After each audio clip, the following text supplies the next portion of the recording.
I'd like to introduce our next speaker, Jasmine Pfefferkorn. Jasmine is postdoctoral fellow at the University of Melbourne and an executive member of the Research Unit in Public Cultures. She is also on the steering committee for the Art, AI and Digital Ethics Research Collective at the Centre for Artificial Intelligence and Digital Ethics, and the co-founder and director of the research group Coded Aesthetics. She holds a PhD from the University of Melbourne on emergent museum practice and is the author of Museums as Assemblage. Her interdisciplinary research spans museum studies, critical AI, visual culture, and human-machine aesthetics. Jasmine. Oh, there we go. Already all over it. Thanks so much, Daniel. I'd like to just echo Daniel's sentiments from the start of the day and begin by acknowledging the Wurundjeri people of the Kulin Nations as the traditional owners of the land on which we're meeting today. And I respectfully recognise elders past, present and future and affirm without reservation that sovereignty was never ceded. So I really appreciate being invited along here today. My talks may be a little bit different to some of the talks and workshops because I don't have a practice, at least not one that I share publicly when it comes to machine learning, artificial intelligence, etc. Instead, I kind of position myself more as a critic in this space. So today I wanted to introduce you to three kind of different components of my research into machine learning and culture. The first one is my postdoctoral project that I'm currently working on, the impact of generative technologies on museums' practices. I will say I use generative technologies very deliberately rather than generative AI. First, this is to kind of avoid the minefield of going into what is artificial, what is intelligence, but it's also to kind of broaden it out so that we're not just thinking about large image models, large text model, like large language models, diffusion, etc., but rather also thinking about some of the earlier versions, whether it's generative adversarial networks or others. So it's more broadly about machine learning, deep learning technologies in museums. The second thing I'll talk about today is the work that I'm doing through the Centre of Artificial Intelligence and Digital Ethics, which is a book that I'm working on together with two other colleagues called Decentering Ethics with AI Art. And then the final thing I will talk about today is my delightful research group, Coded Aesthetics, which I suppose is more of a side hustle, but it's one of the real joys of my life. So these three things that I do all very much inform each other and tend to circulate around a few different points of emphasis. This includes thinking about the different ways to approach the topic of AI ethics, also in exploring the role of creatives and cultural institutions in shaping both our understanding of and deployment of emerging technologies. And finally, doing a lot of work in narrativizing AI by positioning it as a socio-technical ensemble and very much within a socio-cultural context. So I am going to start here with the impact of generative technologies on museums' practices. I'm only 3.5 months into this project, so it is very early days. A lot of the things that I'm going to talk about are more overview sort of style stuff, and then a few kind of anecdotal examples. I recently came back from doing the first bit of data collection over in Europe. So there's a few site analyses and case studies and interviews that I'll be drawing on from that. But because I am in still such an exploratory phase, it's quite nice to come here and chat with you all today because it means that I'm very open and amenable to any sorts of suggestions or points of direction for this project. It's early on enough that I will take that on board. So I look forward to hearing your input when it comes to the discussion time at the end of this. So There's a few kind of key questions that are shaping this project. The first is kind of a question around motivations. So what I'm doing for this is interviewing both museum professionals, usually that's curators or museum directors, and also software developers who are working with museums. This is happening at a transnational level. So the scope of this project is actually quite broad. It's a 3-year project, and I'm looking at museums in Germany, here in Australia, in New Zealand, as well as in the States, Hong Kong, Taiwan, and South Korea. So I'm hoping to get more breadth than we normally get when it comes to this topic. And I think that this is really important because, as we know, a lot of specific cultural influences enter into these technologies, and I'm really interested in seeing how that then manifests within these different cultural contexts, particularly in museums, which already have this interesting balance between local and global. The next kind of questions are on these new components. This very much comes from my previous work into museums as assemblages. So my background is on assemblage systems theory in museums, and I'm interested in seeing how these technologies, as they enter into the museums, are either territorializing or re-territorializing different sets of practices. I say museums as well, but my focus has always been specifically on art museums, and it continues to be on art museums as well as other arts institutions and organisations. So you'll see with all my examples that they're coming from a very specific selection of museums. So I am excluding science museums, ethnographic museums. Both of those would be super interesting to include in this project, but I think it's big enough. So we've got to make some boundaries somewhere. And then I've got these questions around representation and inclusivity. Now, these are really important to me because I see museums as playing such a valuable role in not only reflecting, but also in shaping our collectively held cultural meaning. And so through both this first question and this last question, we've got this kind of emphasis around ethics, and I'll come back to that at various points throughout this presentation, because I do look a lot at ethics, but I am trying to push the boundaries of what we're talking about when we talk about AI and ethics. Okay, so how are museums starting to use these technologies? In a variety of different ways. These are but a few of many, many examples that I could give you, but I've selected some that I think are representative or interesting for the variety of kind of ways in which they entering in to the museum assemblage. So we've got the first one on the top left here. This is an image I took recently when I was in Aachen at the Ludwig Forum. It's the kind of residual traces of a 3-year project that finished up in December called Training the Archive. So Training the Archive, one of the outcomes of this project was a thing called the Curator's Machine.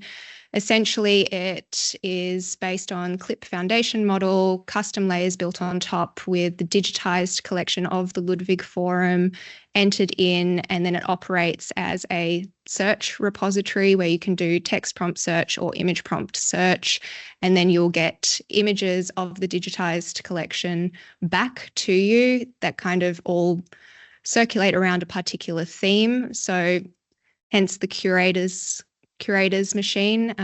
It's hopefully going to be used in order for curators to have a better overview of what's normally like a 10,000 plus object collection in a museum.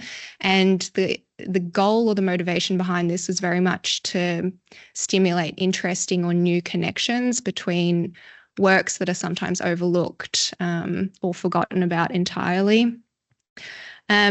I think there's a lot of interesting things to say around training the archive, but one of the most fascinating things that I think came through the curator's machine was around this very like normative idea of bias within AI. And the reason that this is interesting is because the hope was that the curator's machine would actually eliminate some of that bias by getting rid of the human component to some degree. The reality is that analog collections have been labelled.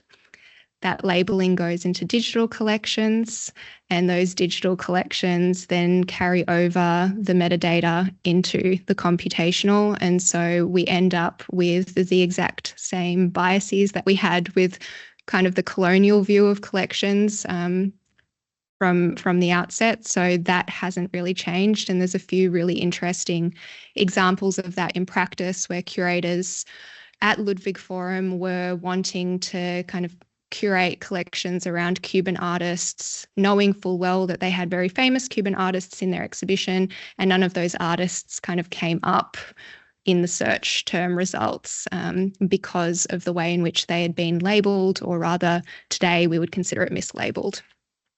So yes, that's one example. We've got underneath it here an example from the realm of conservation. This is a very famous one. Conservators at the Rijksmuseum in the Netherlands working on The Night's Watch by Rembrandt. So this is a painting that had the side panels removed in order for it to fit in a building.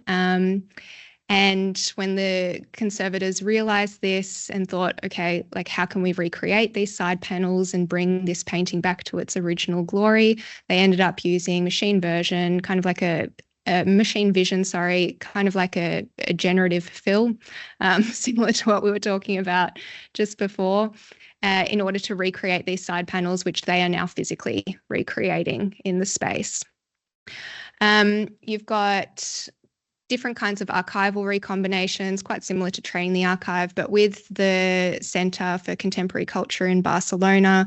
This was actually done by an artist collective, and they took 30 years of catalogue material, interview material, basically everything from the kind of more public communications side of CCCB, rather than from the digital collections side. And they then fed it into a AI model, and you can now have this kind of engagement with it where you can ask it questions and it will generate answers based on the archival material. And so, yeah, that's 30 years of history kind of being recombined through that project. Again, there's a lot of questions around it, a lot of them around hallucinations, not necessarily a word I totally agree with. I've got a colleague who works on AI hallucinations, and her standpoint is that it's us as humans that hallucinate, not the machines, which I love and totally agree with. But in either case, it's kind of gamifying the museum in a way, and it's created a lot of traction around this project. You've got machine learning works entering into museum collections. This is kind of a big one because once something enters into a museum collection, it kind of transitions into more of a formal authority kind of element. And so we have a lot of temporary exhibitions, obviously, that are around these different themes, but not so many artworks that have machine learning components making it into collections, except for Anadols, who seem to be everywhere. And if you haven't read Jerry Saltz's critique of Anadol's work, I recommend it. I think it's a fun thing to look at someone who refers to someone's art as a jacked up screensaver. So you've also got over here, this is from the ZKM, the Centre for Art and Media in Karlsruhe. They've been working on a big project called the Intelligent Museum, which is still ongoing now, but I think this is the last year of it. One of the really interesting things about this project is that they have an open source code repository for everything in the project. I highly recommend going and looking at ZKM's Intelligent Museum open source code repository, because you'll get a lot of more in-depth examples of how this is being used in museums. Plus, you can see the source code, which is always fun. Then you've got chatbots, which are probably the most famous, well-known, most used example of machine learning within museum spaces.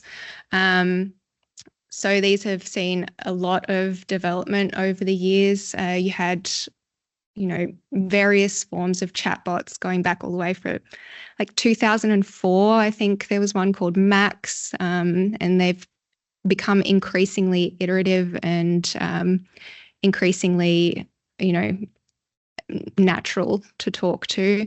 But this very much follows around this idea of utilizing machine learning within museums in order to make the experience more personalized.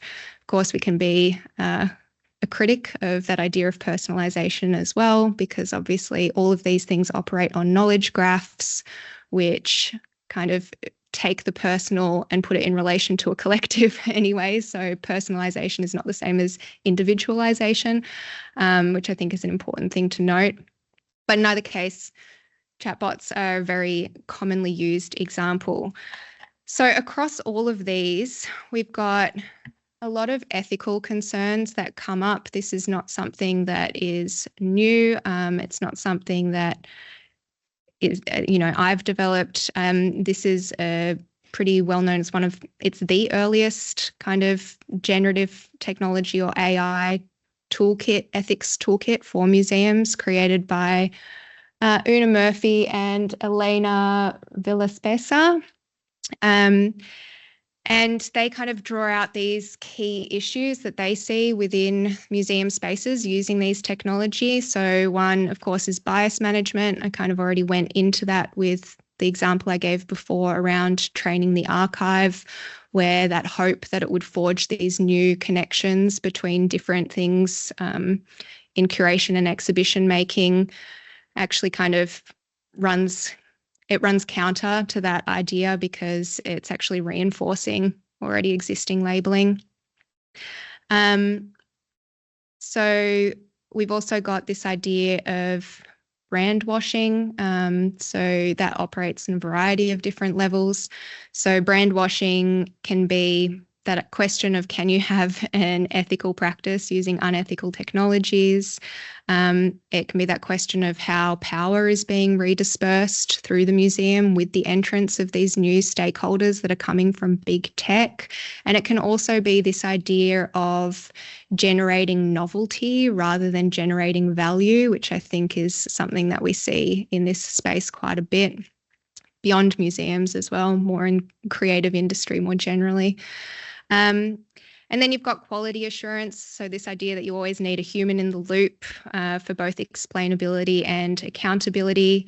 And then also critical technology disclosure. So this idea that you need to disclose when AI is being used. That's kind of where they leave it. But I would argue that we kind of need to take critical technology disclosure one step further. I think museums need to think a lot more about the technical literacy of their audiences as well.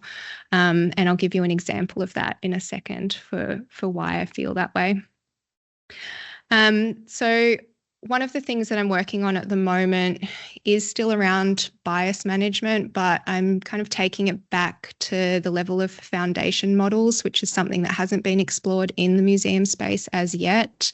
And that's because, we don't have domain-specific models within the museum. We're using things like CLIP and then custom layers built on top of that. And so I'm really interested when you've got these models coming from North America and being applied in museums all around the world with just custom layers and tweaking on top. How is that playing out when it comes to cultural specificity? But that's very much a work in progress. So I'll tell you the answer in like 6 months from now. So a lot of the kind of concerns that we see are certainly not new concerns. They're very much a continuation of the things that we've talked about for such a long time around digitization, right? The trajectory of digitization very much laid the foundation for how we're thinking about these technologies, and it's very much still worth looking at how these issues are manifesting in increasingly autonomous systems. I say increasingly autonomous very deliberately. They are not autonomous systems. They are relatively autonomous. And there's a kind of key example that I want to work through around this, which is around authenticity and authority within the museum. These are two things that the digital was seen to have really disrupted within museum practice. And it's something that's kind of coming up again in new ways in relation to generative technologies. And I think that this is really interesting. So I'm going to give you a few different case studies that all explore this idea of authenticity and authority. And I'll start off with this one from last year, which is from the Musée d'Orsay in Paris. They installed Bonjour Vincent, which is a large touchscreen with Van Gogh's likeness that visitors can interact with by asking the image rendering questions about the painter's life and work. And this is the product of a tech startup called Jumbo Mana in collaboration with an art historian and Van Gogh specialist, Wouter van der Veen. And it was first displayed at a big tech conference, Viva, in Paris, before entering into the museum at Musée d'Orsay as part of a larger exhibit on the artist.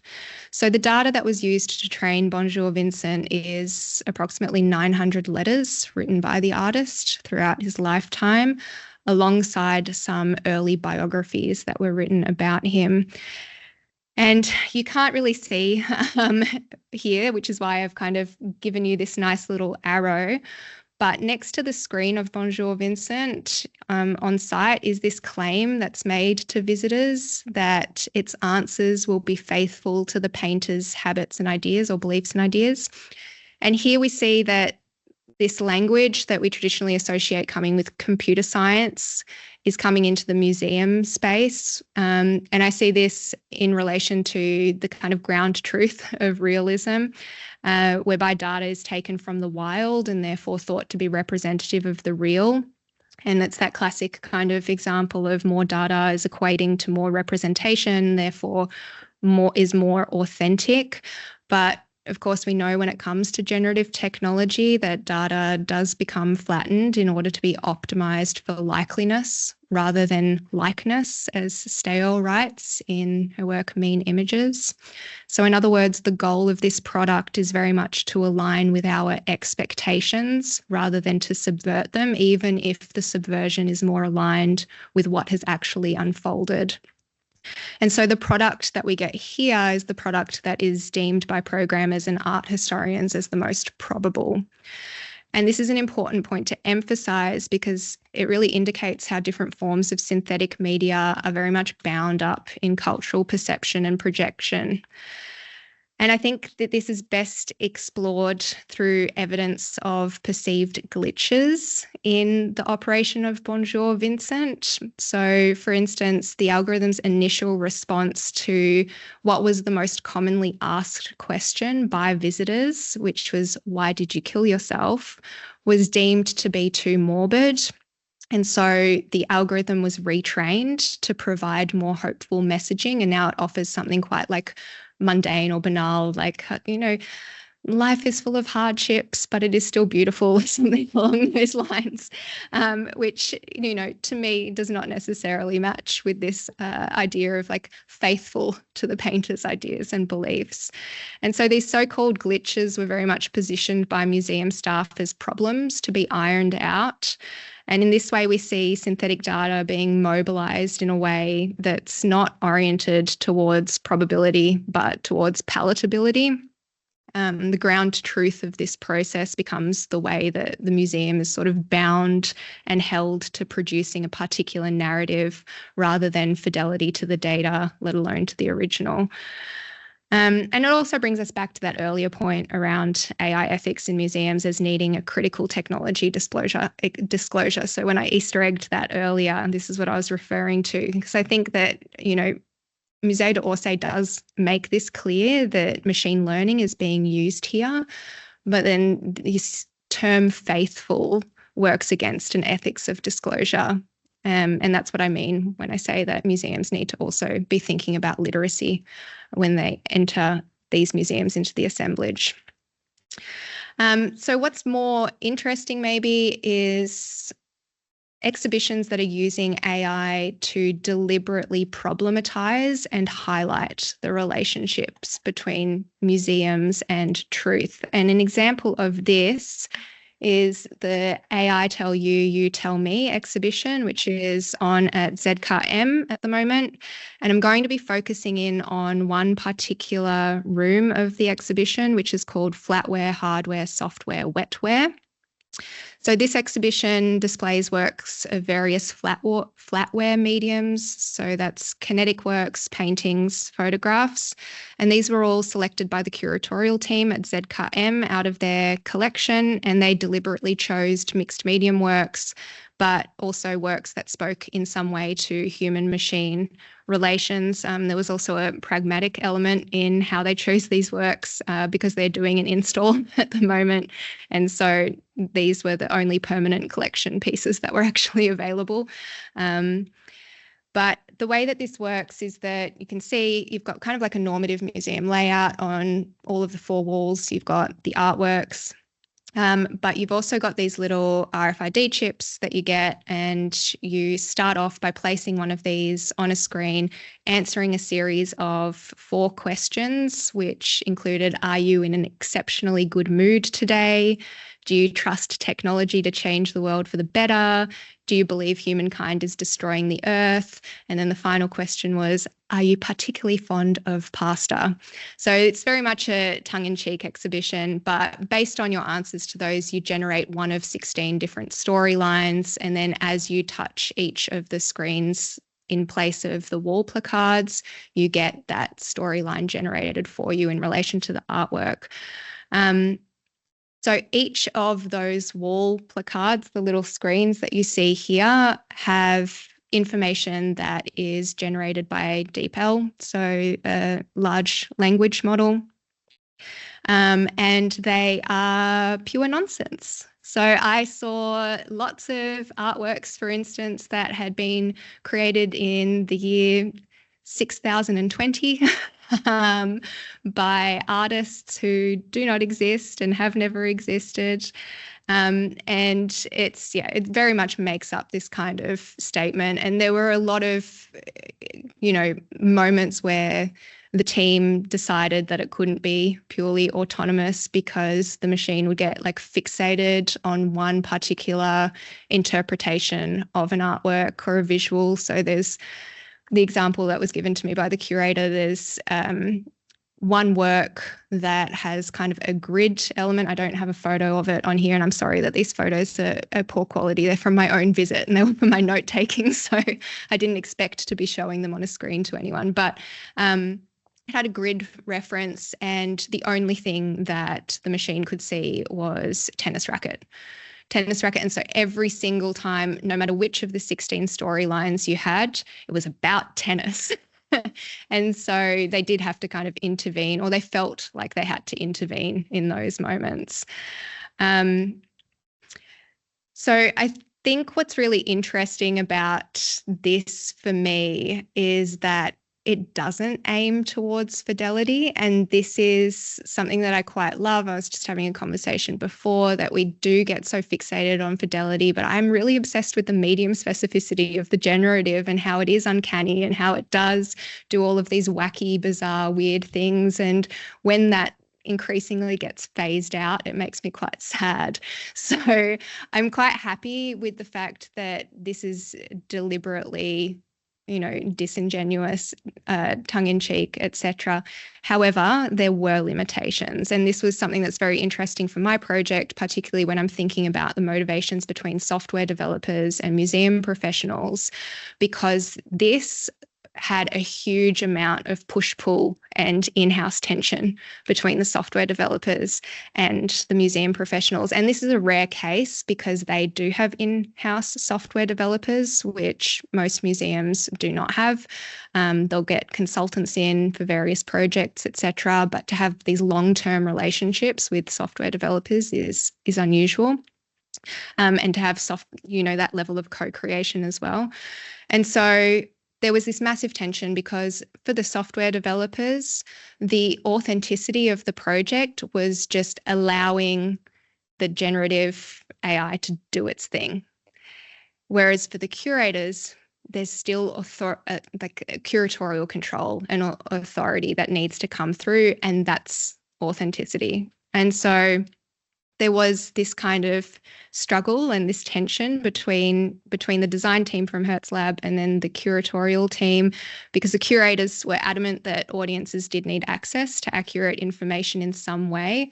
Hertz Lab wanted the AI-generated content to be let loose. And the curators all spoke to me about that real sense of difficulty they had in relinquishing their agency to the machine. They were really worried about how audiences would understand the artwork, and also how the artists of the collection pieces would feel about their works being mislabeled, in particular the smaller name artists. The curators weren't as worried about the big names, but the smaller name artists.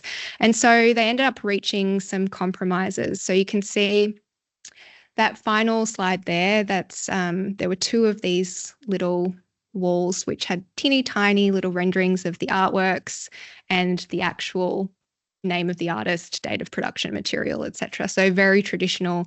They certainly weren't the focus of the exhibition, but they were there in the space as well. And then the other kind of compromise was around the curatorial statement. So you've got two elements to it here. I'm sorry for anyone who's online. I'm going to walk away from the microphone, but hopefully you can still hear me. So this bit here is the curatorial statement written by the curatorial team. And then the bit in pink is the generated statement. And then the pink part, the generated statement, refreshes every day at 8 a.m. on the dot and produces a completely new curatorial statement. And so you've kind of got both happening at once here as the key compromise. But I think what's interesting about this is that generative AI is allowing for this new way of exploring the relationship between what and how the museum communicates and this concept of truth. And we see this in this particular project, but we also see it in artistic projects like Noura Al-Badri's The Post-Truth Museum. So in the Post-Truth Museum, which was recently displayed at KW in Berlin, Al-Badri's got 3 different museum directors that she has deep-faked into providing critical commentary around their role in colonial practices within museums. And so all of the texts are written by various cultural critics. Some of the texts are very sympathetic, some forcing the deepfakes to kind of talk about their shame in being complicit in these particular practices and so on. But I think it's a really interesting example of what is a long history in museums around institutional critique. Institutional critique, I think, comes from a real love of the museum. You critique it because you have this hope for what it can be and what it should be. And so I think in utilising these technologies to kind of highlight or draw attention to the way in which truth is not just this new kind of thing that is being remixed, but has always been remixed by various people and has always been this subjective or at least culturally, socially constructed thing, and that the museum has played a role in that is very interesting to me. So the work of Noura Al-Badri kind of provides a segue here for me to really think about how I approach ethics in my work. So what we have is on the far side here, this kind of usual framework of AI ethics, which is often around those things of like transparency, accountability, human agency and oversight, etc. And those are the things that make up what we would call hard ethics. So hard ethics and soft ethics are taken from the media scholar Luciano Floridi. He writes about them in relation to digital governance, but I think they're really useful in this space as well. So for Floridi, hard ethics is what shapes regulation, formal governance and laws, and then soft ethics is what he calls post-compliance ethics, so that which goes above and beyond the law. The scholar Barbara Bolt kind of does her own version of this. She sees it as the difference between ethical know what and ethical know how. As a very simple example, as an academic, I have to deal with a lot of ethical know what. I'm required to put in formal ethics applications for any project that I do. I have to follow this set of prescribed rules approved by an institutional ethics committee. Sometimes it seems very arbitrary, but we have to do it. Whereas ethical know how, on the other hand, is an ethics that's learnt through doing rather than that top down being told what to do. And so when we think about this divide between governance ethics and ethical know-how, we often see that it's artists who are very much producing things that work into this space of disrupting governance ethics, but playing out ethical know-how. So we start to have more of a kind of nuanced narrative around what ethics might be. And I've realized I'm going to go over time if I don't skip a few bits and pieces. So I might skip over into a work that I've been doing for CADE, which is the Art AI Digital Ethics team. So this book, Decentering Ethics with AI Art, it's something that my colleague Amelia Sunder and Vanessa Bartlett and I have been working on for the last year. And it's arguing that artists and cultural workers are very much a vital force for the construction of a relational, collectively held ethics of human-machine assemblages. So we're coming from this standpoint that technological change always outpaces ethical governance, and it produces very much an uncertain zone between what machines can do and what is upheld as ethical by very diverse publics. And so artists, given that they often can work quite provocatively, are tracing ethical tensions as they're emerging in the public consciousness, and we think are providing very much a vital speculative approach to AI futures. So we're really interested in these kind of like radical visions being proposed by artists for who or what requires ethical protection, and pushing past regulation towards ethics as a way of being in the world. And so we kind of do this through a few different, well, 2 interventions, and then these are the thematics that have sort of stood out in the chapters that we've received from our artists. But AI art as method, you know, we've been really struck by the way in which AI art seems to encompass not only a variety of projects by identified AI artists, but increasingly it's being conflated with LAM outputs. And so we wanted to really keep it more firmly situated in the realm of the human artist, while not diminishing the numerous ways in which we can understand AI as having understand artworks as having an AI component. And so we've very much decided that the emphasis is on practice or on the mode of doing. And then decentering ethics, this idea of decentering, it's based on these 2 kind of concurrent themes. The first one is decolonial ethics. The second is an ecological ethics. So this decolonial ethics is very much about saying very clearly that the way in which ethics is set up in this West-centric way or from the global north is not necessarily the ethics that we want to pursue. And then ecological ethics is about thinking about more than human ethics from both an environmental standpoint, but also from a machine standpoint. And what's been really interesting about this project is that it's shifting us away from what needs to be done into how things can be done. And I think this is such a massively, incredibly important point to make here, which is that we've had really important critique in this space, and that's great. But I would love to see a shift from something that is critical into something that is productive. And I think that's the moment that we're at now. And we're seeing that a lot with artists as well. We're kind of shifting away from critical works into works that do things, are producing things. So different things that have kind of come out from this in terms of the themes from artists, very much around care, slowness, kinship with machines as well. A couple of examples for you. This is from the artist Arathi Akapeti. The work that I'm showing here is akin, but in the book, they've written about a different work called I Knew That If I Walked in Your Footsteps, It Would Become a Ritual. So that's what the quote is referring to there, although their practice for both is quite similar.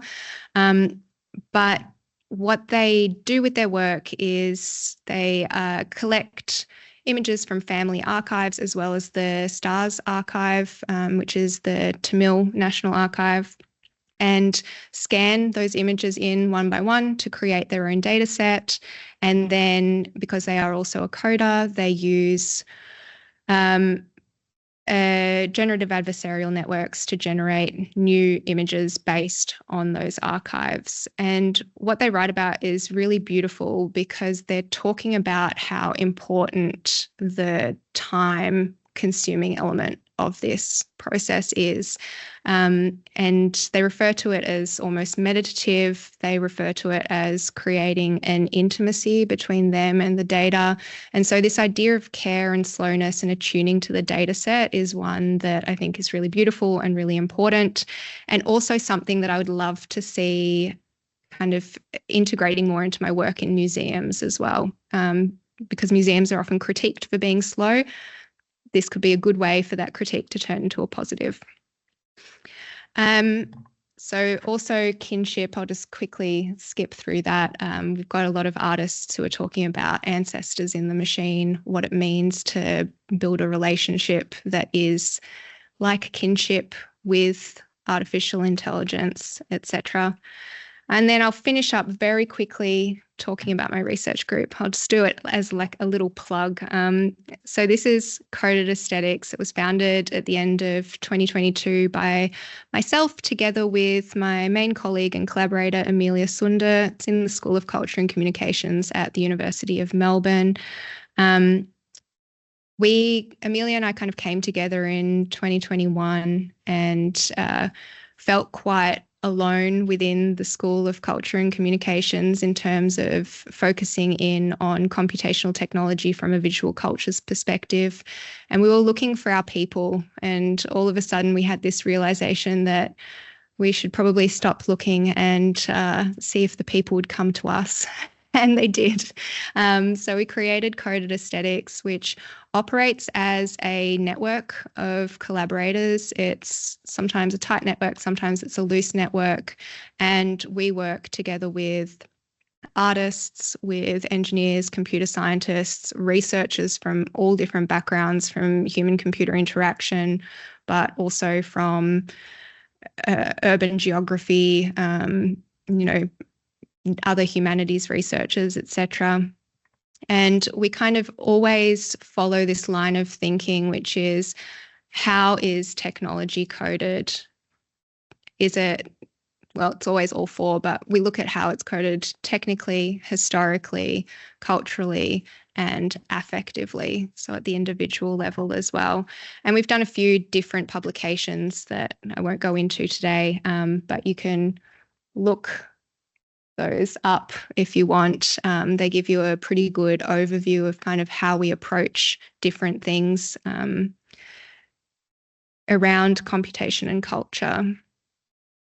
So I'll quickly conclude because I've just looked at the time.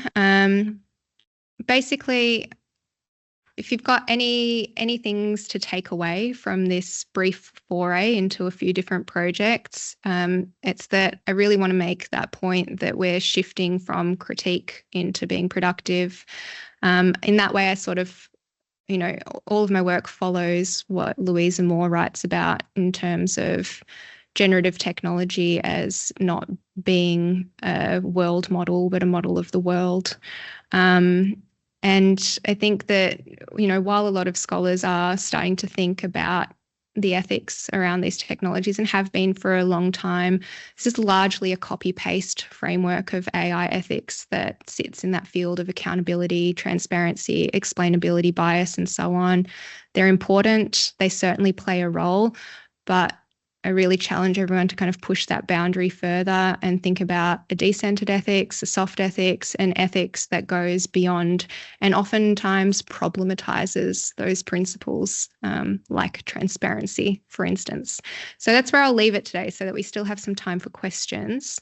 But yeah, thank you very much.